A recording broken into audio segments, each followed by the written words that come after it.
जय श्री कृष्ण। क्या आप जानते हैं कि मन से साफ और सज्जन होने के बावजूद अर्जुन को भी खुद पर घमंड हो गया था। और जब भगवान श्री कृष्ण को इस बात का आभास हुआ तो उन्होंने अपने प्रिय भक्त और बचपन के सखा और अपने भाई अर्जुन का घमंड कैसे तोड़ा, और वो भी एक दो बार नहीं। श्री कृष्ण ने अर्जुन की ही भलाई के लिए उसका अहंकार 3 बार दूर किया। तो इस वीडियो को एंड तक देखिएगा। स्वागत है आपका आस्तिक स्पिरिचुअल सीक्रेट्स में। हमारे वीडियोस और लेख अपने मोबाइल पर सबसे पहले पाने के लिए हमारे ऐप आस्तिक को प्ले स्टोर में जाकर अभी डाउनलोड करें या फिर डिस्क्रिप्शन बॉक्स में दी गई लिंक को क्लिक करें। साथ ही चैनल को अभी सब्सक्राइब करके बेल आइकन दबाएं। ये तो हम सभी जानते हैं कि महाभारत के युद्ध में भगवान श्री कृष्ण अर्जुन के सारथी बने और रुद्र अवतार महावीर हनुमान अर्जुन के रथ के ध्वज पर विराजे।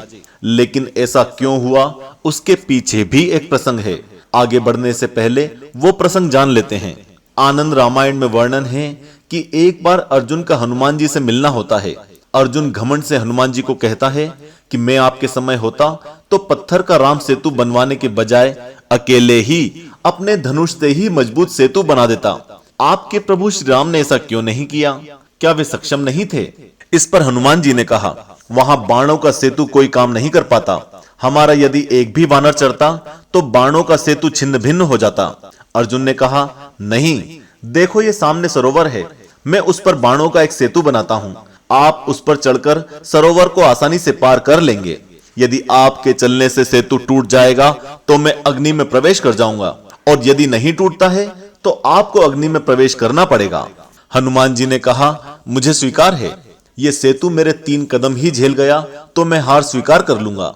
हनुमान राम का स्मरण करते हुए उस बाणों के सेतु पर चढ़ गए। पहला पग रखते ही सेतु सारा का सारा डगमगाने लगा, दूसरा पग रखते ही चरमराया, और तीसरा पग रखते ही सरोवर के जल में खून ही खून हो गया। तभी श्री हनुमान जी सेतु से नीचे उतर आए और अर्जुन से कहा, अग्नि तैयार करो। अग्नि प्रज्वलित हुई और जैसे ही हनुमान अग्नि में कूदने चले वैसे ही भगवान श्री कृष्ण प्रकट हो गए और बोले, ठहरो। तभी अर्जुन और हनुमान ने उन्हें प्रणाम किया। भगवान ने सारा प्रसंग जानने के बाद कहा, हे हनुमान, मैं आपका पहला पग पड़ने से पहले ही सेतु के नीचे आ गया था, वरना आपके पहले पग से ही सेतु टूट जाता। और ये आपकी शक्ति ही थी कि आपके तीसरे पग के भार से मेरे कछुए रूपी शरीर से रक्त निकल गया। ये सुनकर हनुमान को काफी कष्ट हुआ और उन्होंने क्षमा मांगी। मैं तो बड़ा अपराधी निकला, आपकी पीठ पर मैंने पैर रख दिया। मेरा यह अपराध कैसे दूर होगा भगवान? ये सारी घटना देखकर अर्जुन को भी बड़ा पछतावा हुआ और उन्होंने भी हनुमान जी और प्रभु श्री कृष्ण से क्षमा मांगी। तब श्री कृष्ण ने हनुमान जी से कहा, ये सब मेरी इच्छा से हुआ है, आप अपना मन दुखी मत करो, और ये मेरी इच्छा है कि आप अर्जुन के रथ की ध्वजा पर स्थान ग्रहण करो। इसलिए द्वापर में श्री हनुमान महाभारत के युद्ध में अर्जुन के रथ के ऊपर ध्वजा लिए बैठे रहते हैं। यही कारण था कि अर्जुन का रथ सभी बाधाओं से सुरक्षित रहा। और अब वह पहला प्रसंग आता है जब श्री कृष्ण ने अर्जुन का घमंड दूर किया। महाभारत का युद्ध चल रहा था। श्री कृष्ण अर्जुन के सारथी थे।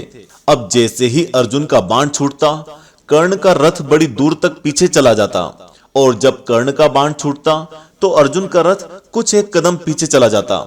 श्री कृष्ण ने अर्जुन की प्रशंसा के स्थान पर कर्ण के लिए हर बार कहा, कितना वीर है यह कर्ण जो उनके रथ को पीछे धकेल देता है। इस बात से अर्जुन बड़े परेशान हुए, असमंजस की स्थिति में पूछ बैठे, हे वासुदेव श्री कृष्ण, यह क्यों? मेरे पराक्रम की तो आप प्रशंसा ही नहीं करते और मात्र कुछ कदम पीछे धकेल देने वाले कर्ण को बार बार वाहवाही देते हो। श्री कृष्ण बोले, अर्जुन, तुम जानते नहीं, तुम्हारे रथ की ध्वजा पर रुद्र अवतार हनुमान बैठे हैं और सारथी के रूप में स्वयं मैं वासुदेव श्री कृष्ण विराजमान हैं। यदि हम दोनों ना होते तो तुम्हारे रथ का अस्तित्व भी नहीं होता। इस रथ को कुछ कदम भी पीछे हटा देना कर्ण के महाबली होने का परिचय देता है। अर्जुन को यह सुनकर अपनी बात पर बड़ी ग्लानि हुई। दूसरा प्रसंग। इस तथ्य को अर्जुन और भी अच्छी तरह तब समझ गए जब युद्ध समाप्त हुआ। प्रत्येक दिन अर्जुन जब युद्ध से लौटते तो पहले श्री कृष्ण उतरते, फिर सारथी धर्म के नाते अर्जुन को उतारते। महाभारत युद्ध के अंतिम दिन वे बोले, अर्जुन, तुम पहले रथ से उतरो, और थोड़ी दूर चले जाओ। और श्री कृष्ण भगवान के उतरते ही उनके रथ में भयंकर विस्फोट हुआ और वो रथ जलकर भस्म हो गया। इस बात पर अर्जुन आश्चर्यचकित थे। तब भगवान द्वारिकाधीश बोले, पार्थ, तुम्हारा रथ तो कब का ही भस्म हो जाता। भीष्म, कृपाचार्य, द्रोणाचार्य और कर्ण के दिव्यास्त्रों से ये तो नष्ट ही हो चुका था।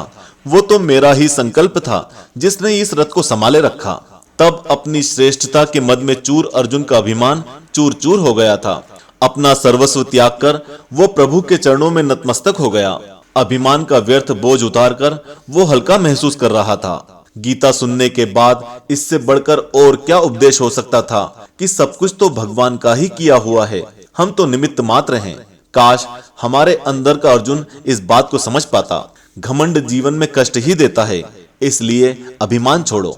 तीसरा प्रसंग, यह प्रसंग महाभारत के युद्ध के पहले का है। एक बार अर्जुन ने श्री कृष्ण से पूछा, दान तो मैं भी बहुत करता हूँ, परंतु सभी लोग कर्ण को ही सबसे बड़ा दानी क्यों कहते हैं? यह प्रश्न सुनकर श्री कृष्ण मुस्कुराए। श्री कृष्ण ने पास ही मौजूद 2 पहाड़ियों को सोने का बना दिया। इसके बाद वे अर्जुन से बोले, हे अर्जुन, इन दोनों सोने की पहाड़ियों को तुम गांव वालों में बांट दो। अर्जुन ने सभी गांव वालों को बुलाया और सोना बांटना शुरू कर दिया। जो व्यक्ति जितना सोना मांगता, अर्जुन पहाड़ी में से उतना सोना तोड़कर उसे दे देते। लगातार सोना बांटते रहने से उनमें धीरे धीरे अहंकार आ गया। इसके साथ ही वे थकने लगे। जब थकान बहुत बढ़ गई और काम जारी रखना अर्जुन के लिए मुमकिन नहीं रहा, तो उन्होंने श्री कृष्ण से कहा, अब मुझसे यह काम और नहीं हो सकेगा। इसके बाद श्री कृष्ण ने कर्ण को बुला लिया। उन्होंने कर्ण से कहा कि इन दोनों पहाड़ियों का सोना इन गांव वालों में बांट दो। कर्ण ने गांव वालों को बुलाया और उनसे कहा, यह सारा सोना आप लोगों का है, जिसको जितना चाहिए यहां से ले जाएं। ये देख अर्जुन ने कहा, ये तो मैं भी कर सकता था, पर ऐसा करने का विचार मेरे मन में क्यों नहीं आया? तब श्री कृष्ण बोले, तुम्हें सोने से मोह हो गया था। तुम खुद यह निर्णय कर रहे थे कि किस गांव वालों को कितनी जरूरत है। तुम में दाता होने का भाव आ गया था। दूसरी तरफ कर्ण ने ऐसा नहीं किया। वो नहीं चाहते थे कि उनके सामने कोई उनकी जय जयकार करे या उनकी प्रशंसा करे। दान देने के बदले में धन्यवाद की उम्मीद करना उपहार नहीं, सौदा कहलाता है। बिना किसी उम्मीद या आशा के दान करना चाहिए, ताकि ये हमारा सत्कर्म हो, ना कि अहंकार। तो मित्रों, देखा आपने कि भगवान श्री कृष्ण चाहते थे कि उनके प्रिय भक्त में अहंकार नाम का दुर्गुण ना रहे। कई बार हमारे अंदर भी कोई बुरी आदत आ जाती है, लेकिन हम सच्चे हृदय से अपने इष्ट के प्रति आस्था रखें तो वे स्वयं किसी न किसी माध्यम से हमारी ये बुरी आदत हमसे छुड़वा देते हैं। जय श्री कृष्ण। राधे राधे।